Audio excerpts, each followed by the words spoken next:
이 고대 로마 행정관 출신 플라비우스 베게너우스 레나투스라는 긴 이름을 가진 사람이 있었습니다.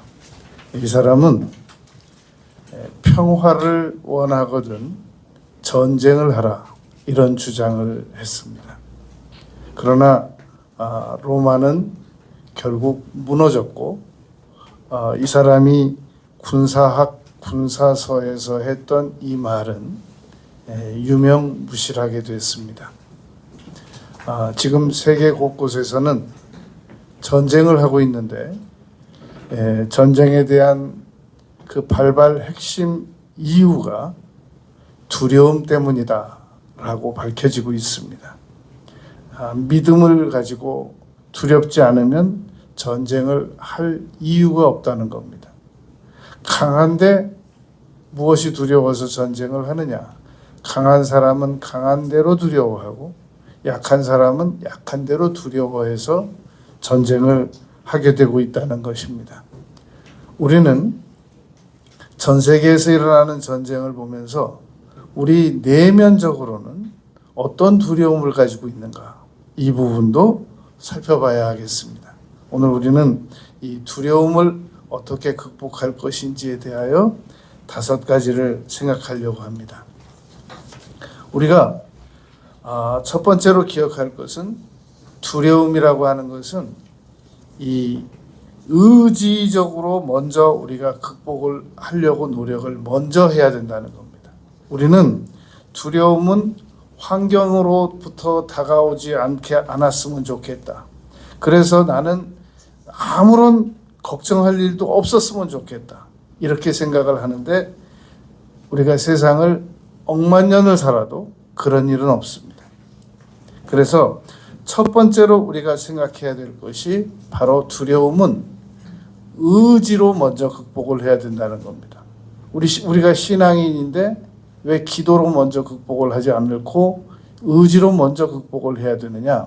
그것은 바울 사도께서 빌립보서 4장 6절에서 가르쳐 주신 내용이 아무것도 기도드리고 그러지 않고 아무것도 염려하지 말고라고 의지를 먼저 사용할 것을 가르치셨기 때문입니다.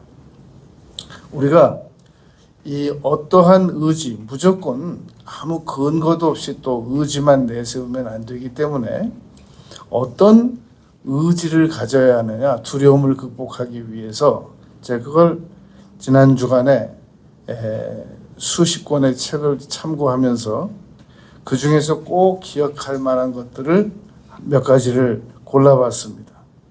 이 폴 틸리라고 하는 의사이면서 신학자이신 이분은 두려움을 극복하기 위해서 하나님께서 나를 용납하셨다는 걸 믿기로 결심하라. 이렇게 가르칩니다. 그러니까 나는 용납이 안 되니까 하나님께서 모자라고 부족한 나를 있는 그대로 더 뭘 요구하지 않으시고 그냥 있는 그대로 용납하시는 그 용납을 믿어라. 자꾸 자신을 한 번에 하나님 개입 안 시키고 자신을 한 번에 믿으려고 하지 말고 그럼 그렇게 되면 두려움 외에는 아무것도 남는 게 없다. 하나님께서 나를 용납하셨다는 것을 믿어라. 그걸 용납해라. 라는 주장을 했습니다. 그리고 또 이 두려움에 대해서 생각한 내용 중에 하나는 두려움은 도망가면 계속 괴물이 쫓아다닌다. 딱 맞서면 허상이다. 라는 그런 그 주장도 발견해서 읽었습니다. 이 존 파이퍼라고 하는 유명한 미국의 훌륭한 목사님이 계신데 그 100여 권 가까운 그 저서에서 두려움에 대한 내용을 한 문장으로 발췌를 해봤더니 이런 문장이 됐습니다. 두려워하는 것은 하나님에 대한 모독이다. 하나님의 자녀가 두려움에 떨면서 산다는 것은 그것은 하나님에 대한 모독이다 라고 주장했습니다. 여러분, 우리나라가 이만큼 발전됐는데 우리나라 사람들을 함부로 이렇게 해코지하고 피해를 입히는 사람들이 종종 나타나고 있지 않습니까? 그랬을 때 우리나라 사람을 누가 함부로 건드리면 폐가 망신한다고 가르쳐야 된다라는 말이 요새 돌아다니고 있단 말입니다. 그것은 우리나라 사람으로서 모자란 두려움을 가지지 말라. 반대로 바꾸면 그런 말이기도 합니다. 우리가 전능하신 하나님의 자녀인데 감히 우리를 누가 건드리냔 말입니다. 미국 시민들을 누가 함부로 못 건드리는 이유는 미국 시민 잘못 건드렸다가는 미국이 가만 아니기 때문에 전 세계에서 웬만하면 미국 사람은 누가 건드리지도 않는단 말입니다. 그런데 우리가 하나님의 자녀인데 모자라게 생각을 해가지고 늘 무서워서 덜덜덜 떨고 그러지 말라는 겁니다. 내가 두려움에 떨면서 사는 것은 그건 하나님에 대한 모독이다 라고 파이퍼 목사님이 아주 좋은 주장을 했습니다. 옥스퍼드 출신 유명한 C.S. 루이스는 그의 전 저서를 통해서 두려움을 한마디로 정리를 해보니까 두려움하고 싸우지 말고 더 큰 하나님의 품으로 안겨라. 자꾸 자잘한 그 두려움과 씨름하지 말고 전 세계 두려움을 다 동원해도 당할 수 없는 하나님의 품에 안겨라 라는 그런 아주 훌륭한 주장을 했습니다. 몇 해 전에 세상을 떠난 아주 훌륭한 신학자 제임스 패커는 두려움에 대해서 이런 주장을 했습니다. 하나님을 아는 만큼 두려움은 줄어든다. 하나님을 모르는 만큼 두려움은 확대되고 늘어난다. 아주 중요한 말입니다. 이거 성경으로 다 증명할 수 있는 말들입니다. 헨리 데이비 소로는 이런 얘기를 했습니다. 시선을 두려움에서 떼서 하나님께로 옮겨라. 자꾸 그 두려움만 보지 말고 시선을 두려움에서 떼서 하나님께로 옮기면 그럼 두려움은 사라진다. 이렇게 주장을 했습니다. 또 아주 훌륭한 박학다식한 그런 신학자가 한 분 계신데 N.T. 라이트라고 하는 분입니다. 이분은 두려움에 대한 극복은 하나님이 하실 일이니까 하나님께 맡겨드려라 이런 주장을 했습니다. 여러분 길 가다가 반려견이나 반려묘가 자기보다 등치 큰 반려견이나 반려묘에게 속수무책으로 당하면 그 주인이 너희들이 알아서 해라 그러고 도망가는 거 본 적 있습니까? 세상에 그 연약한 반려견 주인 여성도 그 막 무릎 다 다쳐가면서도 절대 포기 안 해요. 딱 반려견 끼고 그 큰 개가 서로 자기 몸을 물게 할지라도 반려견은 철저하게 보호합니다. 그럼 제가 묻겠습니다. 그럼 여러분들 자녀가 위험에 빠지면 네가 당할 일이니까 네가 당해라 그러고 돌아서서 그냥 숨습니까? 그럼 다시 질문해 보겠습니다. 그럼 하나님은 우리가 누구한테 공격당하면 그 네가 당할 일이니까 네가 해라 그러고 하나님은 딱 손 떼시겠습니까? 절대로 안 그렇다는 얘기입니다. 그러므로 의지적으로 하나님께서는 나를 지키시는 분이시다. 이걸 믿으라 라고 가르쳤단 말입니다. 한 곳만 더 얘기를 하면 윤리학에서는 뭐라고 이 두려움에 대하여 가르치나 아리스토텔레스가 쓴 그 니코마스 윤리학이라는 책에서 봤더니 이렇게 써놨어요. 두려움은 없는 게 아니라 없어지기를 바라지 말고 이겨내는 거다. 딱 윤리책 딱 이렇게 써놨어요. 그러니까 두려움은 세상에 당연히 있는 거고 그걸 이겨내면서 살아가는 것이 우리 인생들이 할 일이다. 여러분, 우리가 두려움을 극복하기 위해서 첫 번째로 해야 될 일은 빌립보서 4장 6절 말씀을 근거로 아무것도 염려하지 말고 라고 하는 의지를 먼저 활용해야 된다는 겁니다. 우리는 나의 의지는 전혀 활용하지 않고 이 환경이 두려운 환경이 안 다가왔으면 좋겠어. 내 마음속에서 두려움은 그냥 자연히 사라졌으면 좋겠어. 막 이렇게 너무 나약하게 두려움을 대하는데 그러지 말라는 겁니다. 두려움이 오면 좋다 해보자. 그리고 딱 의지를 가지고 동원할 수 있는 두려움에 도움되는 모든 지식을 다 동원하고 기억하면서 그러면서 의지로 싸워서 나가야 된다는 겁니다. 그러고 두 번째가 기도인 겁니다. 너무나도 많은 사람들이 두려움을 기도 없이 극복해 내보려고 합니다. 그런데 성경은 철저하게 기도로 두려움을 극복하게 가르치셨지 기도 없이 너의 일이니까 너의 의지로만 극복해라. 너 혼자 환경을 극복해 나가라. 이런 건 성경 어디에도 없단 말입니다. 그러므로 두려움이 오면 당연히 기도를 바로 시작해야 된다는 겁니다. 여러분, 모세가 그 200만 이스라엘 사람들을 이끌고 가다가 아주 작은 일만 나타나면 막 진두지휘 그러지 않았습니다. 즉시 무릎 꿇고 기도드렸습니다. 그게 모세가 한 일이었단 말입니다. 모세는 처음부터 이스라엘 백성들을 애굽에서 건져내게 하시기 위해서 가라 하셨을 때 저는 말이 둔합니다. 저는 말을 제대로 할 줄 모르는 사람입니다. 라고 하나님께 말씀드렸단 말입니다. 그랬더니 하나님께서 입 이리 내놔라. 고쳐주마. 그러지 않으셨습니다. 내가 너에게 말 잘하는 형 아론을 붙여주마. 라고 말씀하셨단 말입니다. 여러분, 우리는 하나님께서 우리가 뭔가 부족한 것이 있으면 그 일을 시키시기 위해서 그 부족함을 극복할 수 있게 해주실 것 같습니까? 그렇지 않단 말입니다. 나의 부족을 도와줄 수 있는 사람을 붙여주신다는 걸 항상 기억해야 됩니다.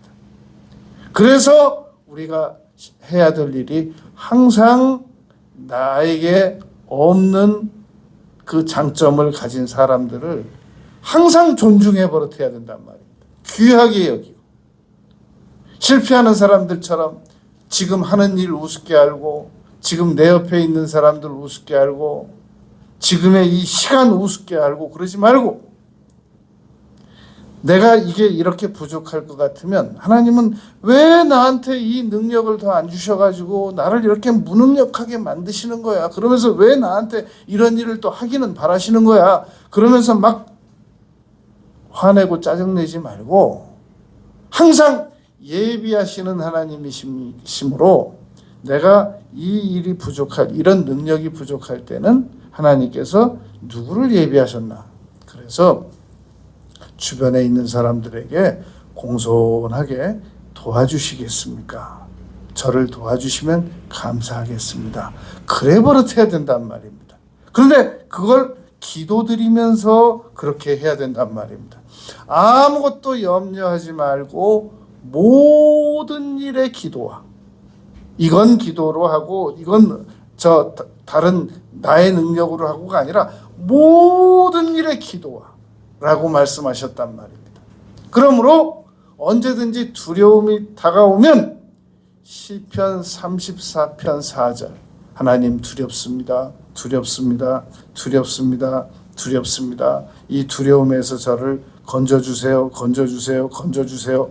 라고 기도드리면 되는 겁니다. 여러분, 우리가 두려워하는 이유는 뭐 여러 가지 있죠. 죽을까 봐 두렵고 아플까 봐 두렵고 가난해질까 봐 두렵고 여러 두려움의 종류가 많이 있습니다만 가장 결정적인 공통 분모가 하나 있는데 수치당할까 봐 두려운 겁니다. 그런데 성경은 뭐라고 써 있느냐면 시편 25편 2절 3절에 보면 나의 하나님이여 내가 주께 의지하였사오니 나를 부끄럽게 마시고 나의 원수들이 나를 이겨 개가를 부르지 못하게 하소서. 주를 바라는 자들은 수치를 당하지 아니하려니와. 여러분, 우리가 어려움이 좀 있어도 수치스럽지만 않으면 되는 거 아니에요? 문제는 고난은 고난대로 당하고 수치는 수치대로 당하고 그건 못 견뎌요. 그러니까 성경은 하나님께서는 여러분 하나님은 수치심을 인간에게 알도록 만드신 분이에요. 그래서 수치심의 위력을 아시는 분이란 말입니다. 여러분 짐승들이 무슨 수치심을 알아요? 짐승들은 전혀 수치심 모릅니다. 그런데 사람은 수치심을 안단 말이죠.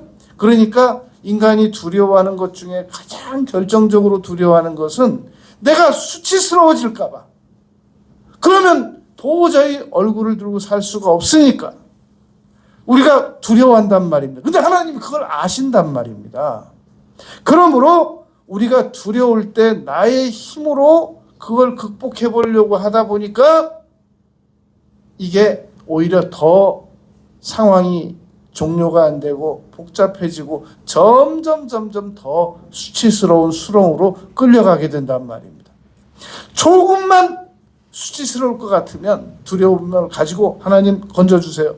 건져주세요. 시편 25편 2절 3절 말씀처럼 제가 부끄러움을 당치 않게 해주세요. 로마서 10장 1절 그를 믿는 자마다 부끄러움을 당하지 아니하리이다. 여러분 우리만 수치심에 대하여 예민한 게 아니라니까요. 하나님께서 아주 예민하세요. 우리가 수치스럽지 않게 해주시는 문제에 대해서 우리의 명예에 대해서 대단한 관심을 가진단 말입니다. 여러분 우리 부모들은 우리의 어린 자녀들 3살, 4살, 7살, 8살 이렇게 어린 자녀들은 부끄러움 좀 당해도 괜찮을 걸로 아는데 그 아이들도 자기들의 명예가 대단합니다. 그 아이들도 아주 부끄러운 일 당하는 건 죽는 것만큼 싫어해요. 근데 그 아이들만 그런 게 아니라 인간은 연로해져도 마찬가지고 죽는 순간까지도 부끄러운 건 못 견딥니다. 그래서 두려워하는 거란 말입니다.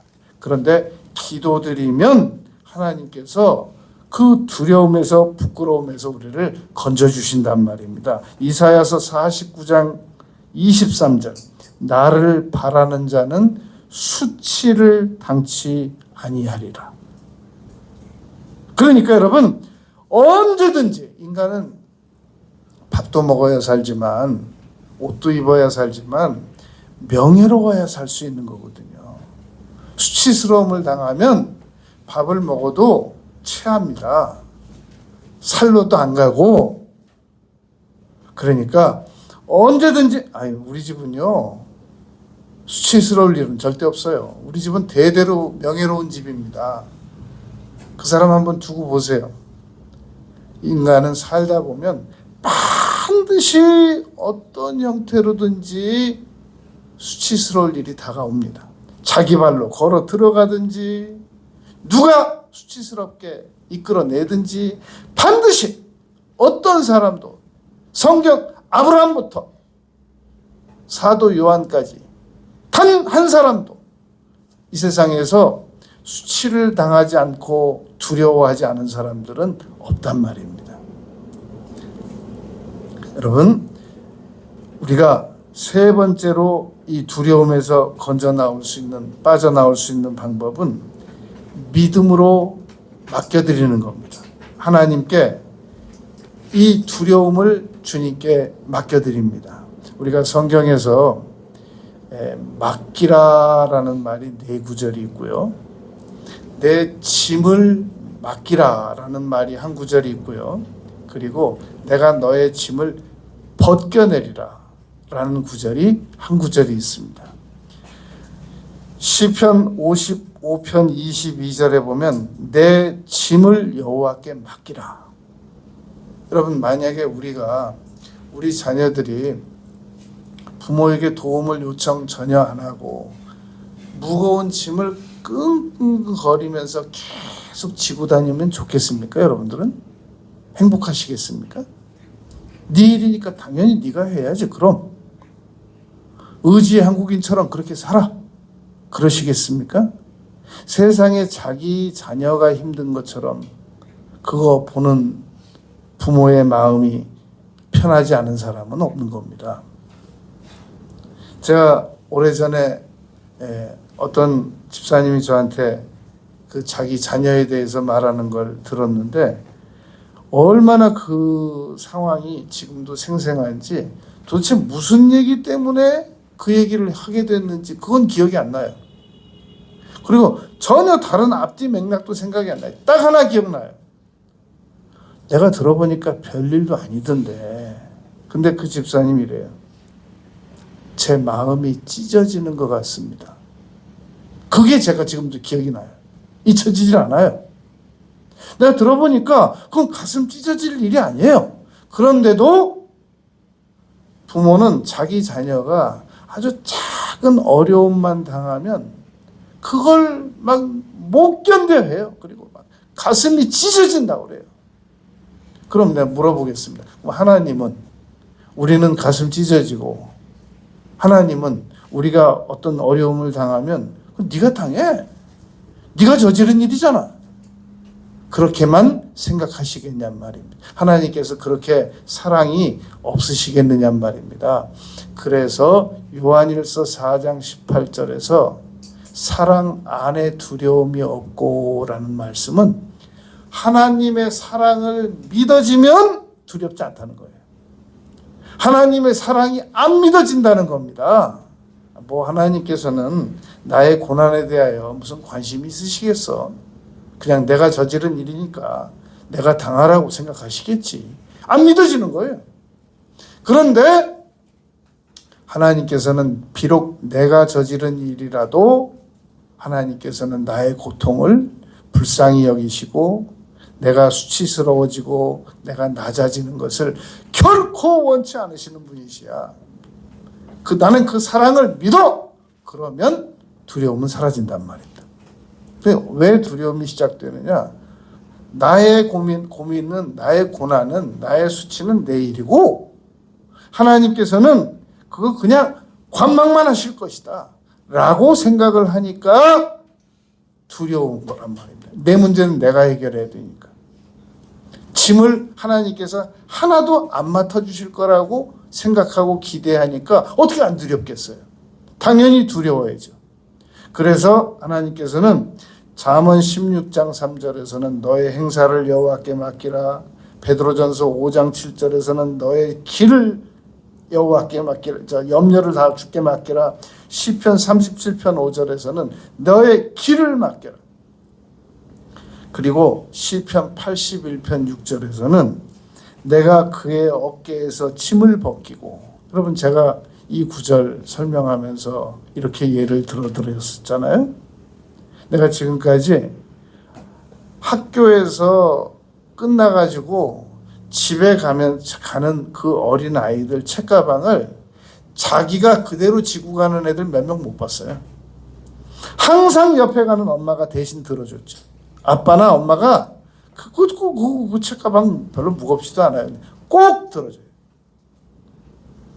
하나님께서는 시편 81편 6절에서 내가 그의 어깨에서 짐을 벗기고 그의 손에서 광주리를 놓게 하였노라. 여러분, 우리가 두려움을 가지고 기도 자리에 가요. 그럼 하나님께서 그 두려움의 짐을 반드시 벗겨주기를 원하십니다. 내려놔 이거. 이거 안 돼요. 이거 내 문제니까 내가 해결해야 돼요. 그럼 하나님께서 그럼 네가 알아서 해. 그러지 않으신단 말입니다. 반드시 두려움을 마태복음 11장 28절에서 수고하고 무거운 짐진 자들아 다 내게로 오라. 예수님께서 무슨 말씀을 하시면 그냥 좋은 말이니까 하신 것으로 생각을 해요. 그냥 좋은 말이니까 하셨을 거야. 괜찮은 말이니까 하셨겠지. 이게 실생활에서 도움 안 되는 말일 거야. 도대체 그 믿음은 어디서 나온 거냔 말입니다. 그래서 다윗이 이렇게 말했습니다. 시편 119편 92절에서 주의 법이 나의 즐거움이 되지 아니하였더라면 내가 고난 중에 멸망하였을 거다. 우리는 살아가면서 수없이 많은 고난을 당한단 말입니다. 그러니까 하나님께서 절대로 우리를 그 고난에서 네가 잘못했으니까 네가 저지른 거니까 네가 결자해지니까 네가 알아서 해. 그러지 않는단 말입니다. 우리가 여러분 우리 자녀가 밖에 나가서 무슨 일 잘못하고 오면 그 네 일이니까 네가 알아서 해 그럽니까? 온 가족 다 비상 걸려요. 누가 저질렀건 한밤중이라도 다 나가요.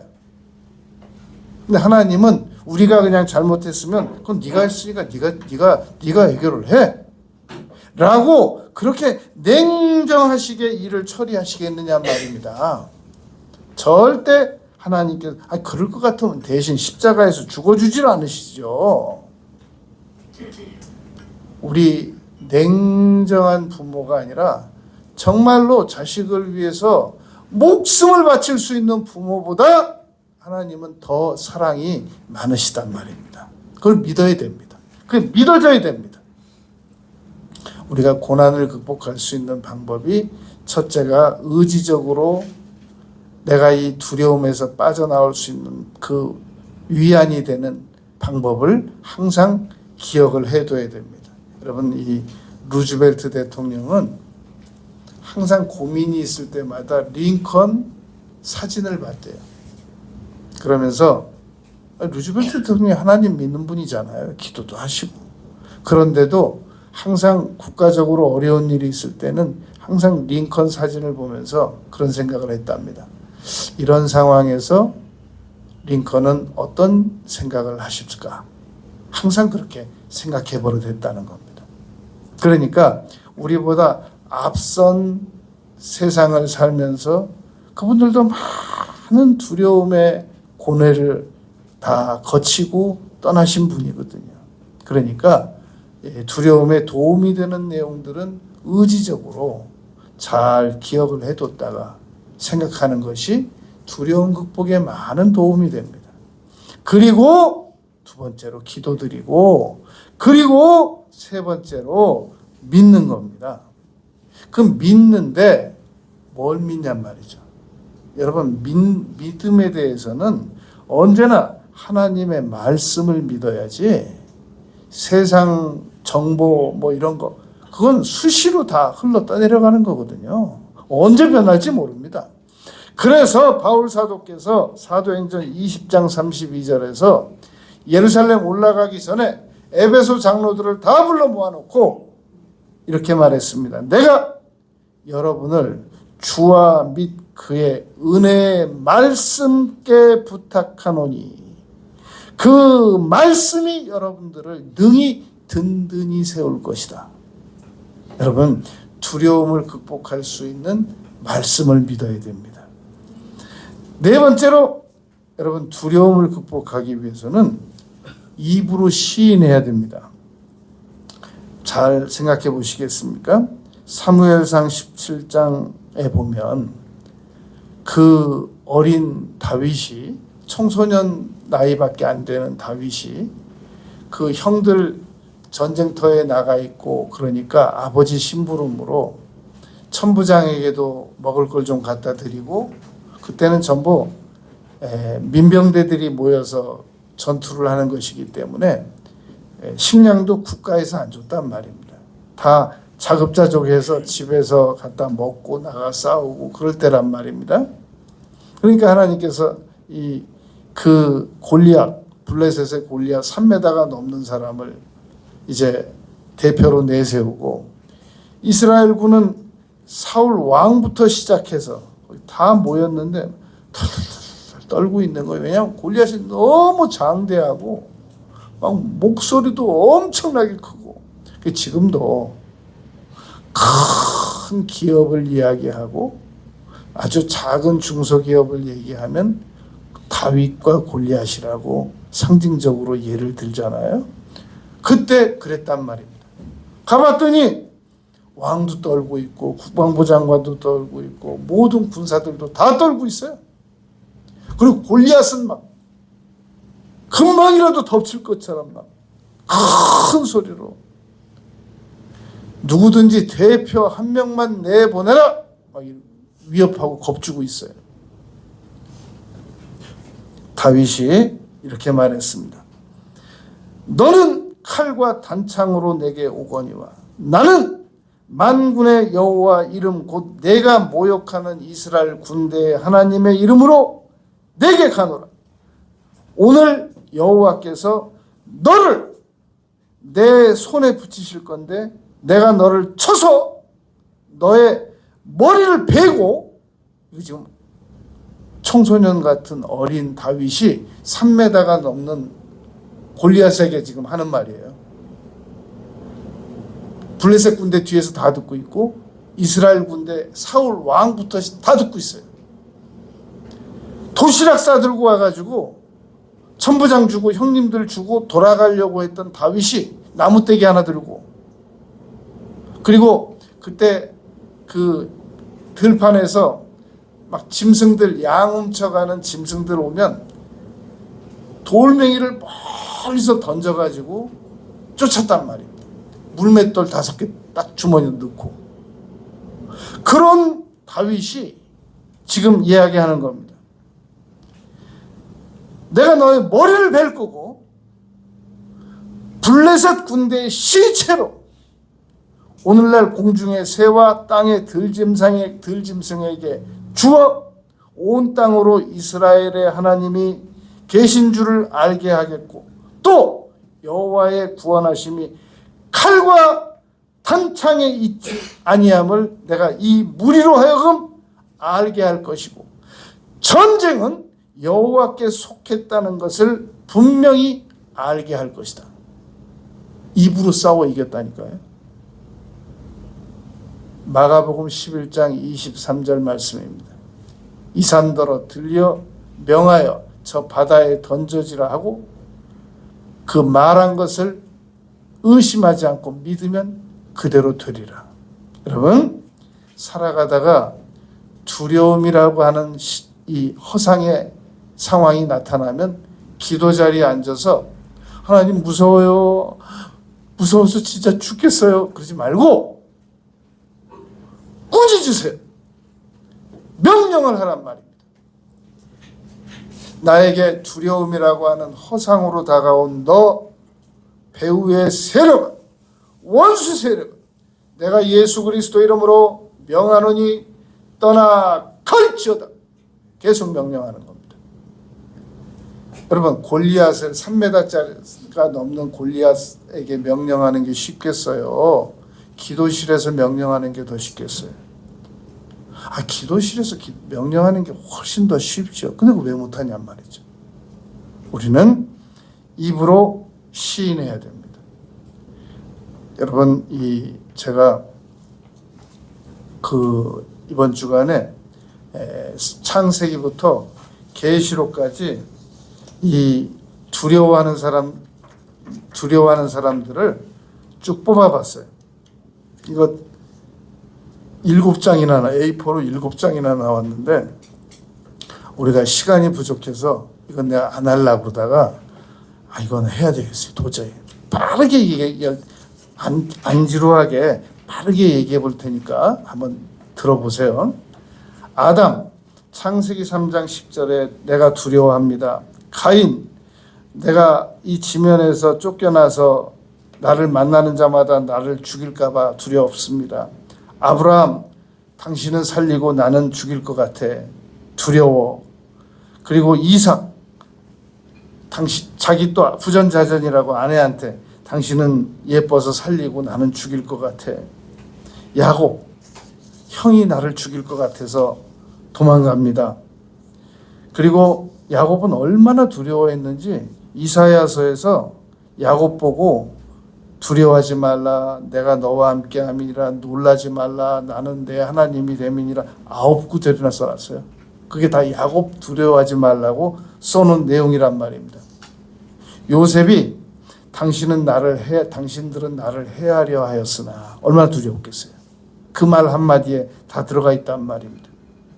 모세는 애굽 사람 죽이고 미디안으로 도망가면서 두려워했단 말입니다. 이스라엘로 가라고 할 때 나는 입이 뻣뻣합니다. 말을 본래 잘 못합니다. 두려워했단 말입니다. 이스라엘 백성들을 홍해바다로 데리고 가는데 뒤에서 막 애국 군대가 막 먼지 휘날리면서 소리를 지르면서 오고 있고 아픈 홍해고 백성들은 왜 우리를 이리로 끌어내서 애들은 공포에 질려서 울고 모세도 충분한 두려움을 느꼈던 분이란 말입니다. 이스라엘 백성들은 바로가 가까이 올 때 두려워했고 여호수아는 그 모세가 다 앞서서 해주다가 자기가 책임지니까 이제 두렵잖아요. 그러니까 여호수아 1장 9절에서 담대하라, 두려워하지 말라 하나님이 말씀하셨단 말입니다.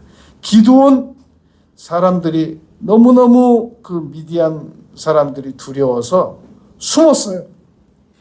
다윗 얼마나 두려웠는지 블레셋으로 도망가가지고 아기스 왕 앞에서 침을 막 흘리면서 미친 척하고 끄적끄적 거리고 연기까지 했단 말입니다. 그리고 내가 후일에 틀림없이 저 사울 왕의 손에 죽을 거다. 그리고 블레셋으로 망명까지 갔었단 말입니다. 욥 나의 두려워하는 그것이 나에게 미쳤고 내 몸에 미쳤구나. 엘리야 이세벨이 죽인다고 하니까 사환 데리고 40주 40야를 걸어가면서 로뎀나무 밑에 가서 나는 여기서 죽고 싶습니다 라고 말했단 말입니다. 엘리야의 사환 내 주여 이제 우리는 큰일 났습니다. 그랬더니 엘리사가 눈을 열어 보게 하시옵소서. 히스기야 철저하게 랍사게에 의하여 공포의 위협을 당하니까 이사야 선지자가 그렇게 말했단 말입니다. 너는 강하고 담대하여 아수르 왕과 그에 함께한 우리 모든 무리를 두려워하지 말라. 놀라지 말라. 우리와 함께하는 이가 그와 함께하는 자보다 크니라. 여호사밧이 두려워서 여호와께로 낯을 행하고 안 두려워한 왕이 없고 안 두려워한 선지자가 없어요. 아브라함, 이삭, 야곱, 요셉 안 두려워한 사람이 없어요. 다니엘이 내게 힘이 다 빠졌고 다니엘아 두려워하지 말라. 그 경건한 다니엘이 두려워했고 베드로가 여러분 얼마나 두려웠는지 여종한테 3번씩이나 예수님 모른다고 부인했어요. 제자들이 광풍 보고 두려워해가지고 왜 무서워하느냐라고 예수님께 야단까지 맞았단 말입니다. 여러분 바울 사도가 얼마나 두려웠는지 고린도 지역에서 너 두려워하지 말고 침묵하지 말고 다 말해라. 이성에 내 백성들이 많다라고 하나님 말씀하셨단 말입니다.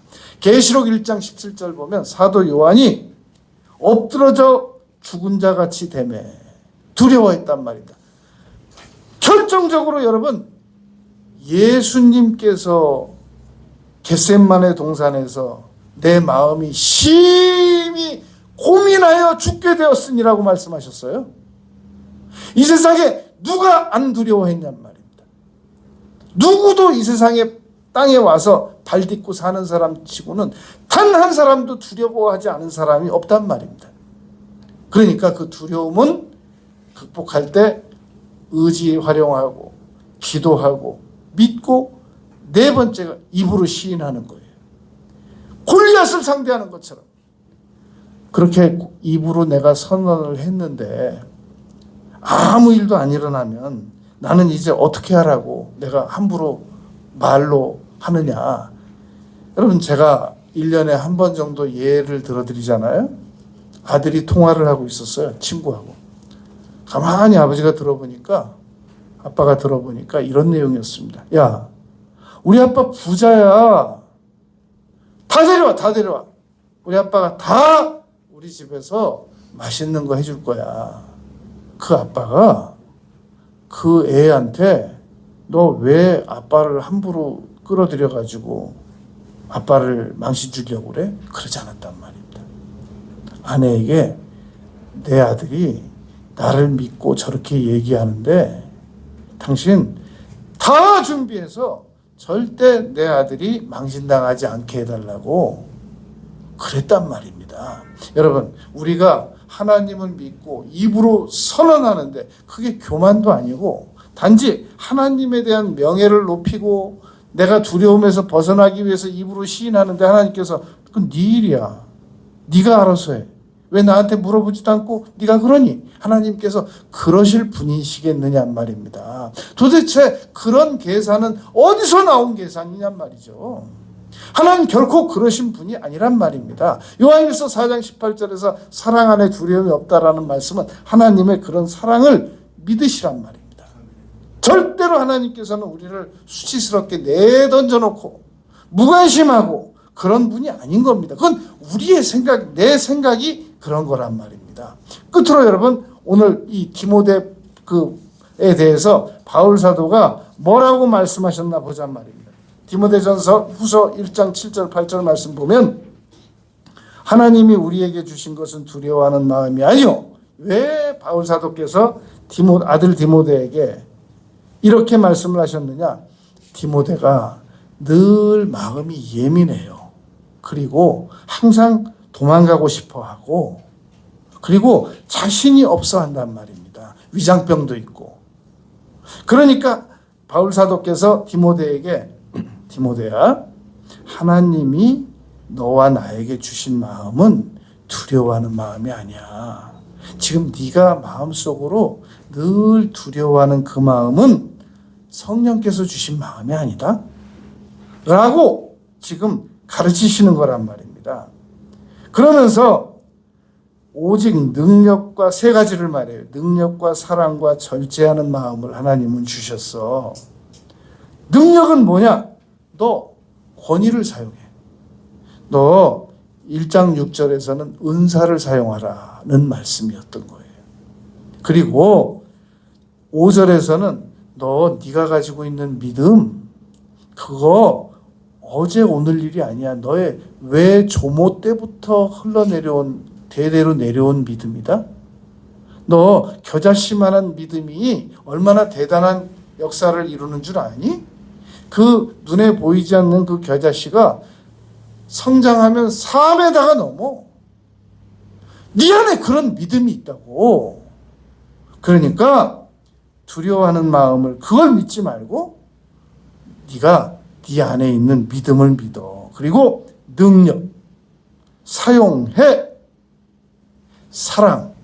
너를 막 괴롭히고 힘들게 하는 사람들을 막 두려워하고 미워하고 그러지 말고 사랑해. 그리고 절제하는 마음이니 너 자꾸 두려움에다가 너를 내주지 말고 믿음에다가 너를 내줘. 라고 지금 바울 사도께서 디모데를 가르치시는 거란 말입니다. 여러분, 이사야서 41장 10절에 보면 내가 너를 굳세게 하리라. 참으로 내가 너를 도와주리라. 이 말은 내가 너희들을 도와주리라 이렇게 말씀하시는 거 아니에요. 1대1로 내가 너를 도와주리라 라고 말씀하시는 거란 말입니다. 여러분, 하나님께서는 우리가 두려워하지 않을 수 있는 충분한 여건과 자료를 다 준비하시고, 그리고 우리가 두려워하지 않을 수 있는 근거 주시고, 그리고 두려워하지 말라고 말씀하시고 계시는 거란 말입니다.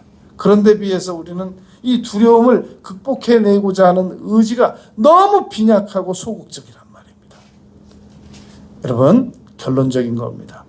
두려움이라고 하는 것은 두려움이 없는 상태로 살아가는 걸 두려움이라고 하지 않아요. 그건 두려움이 없는 건 그건 편도체가 고장난 거예요. 높은 건물에 올라가 가지고 당연히 두렵고 불을 보고 두려워서 숨는 사람 손을 안 넣는 이유는 불이 뜨거워서 안 넣는 거지 두려워서 안 넣는 너무 당연한 것을 우리가 믿고 살아가고 있단 말입니다. 그러므로 우리는 두려움이 오면 그 두려움을 극복해내기 위해서 이런 좋은 예를 생각하면 됩니다. 두 병사가 있었습니다. 이제 내일 전쟁이 시작됩니다. 그래서 장군이 그 두 병사에게 정탐을 보냈습니다. 그런데 한 병사는 겁이 없는 병사예요.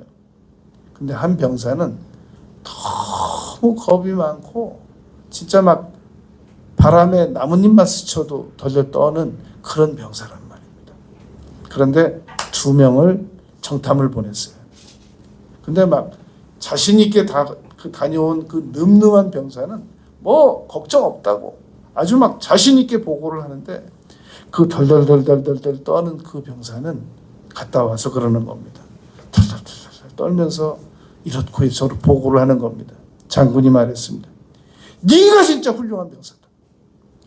이 친구는 천하에 겁이 없는 병사야. 그러니까 당연히 갔다 오는 건데 너 세상에 너처럼 겁이 많고 너처럼 두려움이 많은 병사가 정탐꾼을 무사히 다녀왔다는 것은 정말 놀라운 일이고 너는 칭찬받아야 마땅하다. 여러분, 예수님을 누가 잘 믿느냐? 겁이 많은 사람이 더 잘 믿어요. 그래서 탈탈탈탈탈 안 무서운 게 아니에요. 탈탈탈탈탈 떨면서도 무서워하면서도 귀신도 쫓고 막 탈탈탈탈 떨면서도 기도해서 응답 다 받고 탈탈탈탈 떨면서도 봉사 다 하고 덜덜덜덜덜 떨면서도 하나님 앞에 반드시 나오고 그 사람이 여러분 예수님 잘 믿는 거지. 믿음이 좋고 겁도 없어가지고 하나님께서 나 며칠 속삭여도 한 2달 안 보여도 하나님 내버려 두실 거야. 얼마나 믿음이 담대한지 몰라요. 두려움도 없고. 그런 사람이 예수님을 잘 믿는 게 아니란 말입니다. 덜덜덜덜 떨면서 와서 예배드리고 덜덜덜 떨면서 기도드리고 할 일 다 해요. 두려워하면서도 할 일 다 해요. 디모데가 그런 사람이었단 말입니다. 그러니까 바울 사도께서 디모데를 보다 마지막으로 말씀하신 거예요. 하나님께서 디모데야, 하나님께서 우리에게 주신 것은 두려워하는 마음이 아니야. 너 참 두려워하면서도 지금까지 고린도 교회 심부름도 다 갔다 오고 지금까지 내가 부탁해도 거역하는 거 하나도 없이 다 잘한 거 아는데 달리는 말에 책찍질한다고 두려움을 계속 가지고 있는 건 그거 잘하는 거 아니야. 능력과 사랑과 근신 이걸 가지고 남은 생애를 담대하게 살아가는 것은 더 잘하는 거야 라고 바울 사도께서 디모데에게 가르치셨단 말입니다. 여러분, 우리는 남은 생애 동안 두려움을 극복하기 위해서 의지적으로 아무것도 염려하지 말고 그리고 모든 일에 기도와 그리고 세 번째로 믿고 맡겨드리고 그리고 열심히 이 디모데처럼 하나님께 바울 사도에게 이 극복을 다 하고 그러면서 우리가 믿음으로 남은 생애를 두려움을 극복하면서 싸워서 살아갈 때 그때 여러분 우리에게 능력이 나타나지는 거란 말입니다. 두려움을 극복하면서 살아가는 우리 모두가 되시길 바라겠습니다. 아버지 하나님, 저희들이 남은 생에 어떤 두려움이 오더라도 반드시 정면 돌파하고 도망가지 아니하고 싸워서 이겨서 이 골리앗을 물리치며 살아가는 말로 싸워서 대적해서 두려움과 대적하여 싸워 이기는 그러한 저희들이 되겠습니다. 예수님 이름으로 기도드렸습니다. 아멘.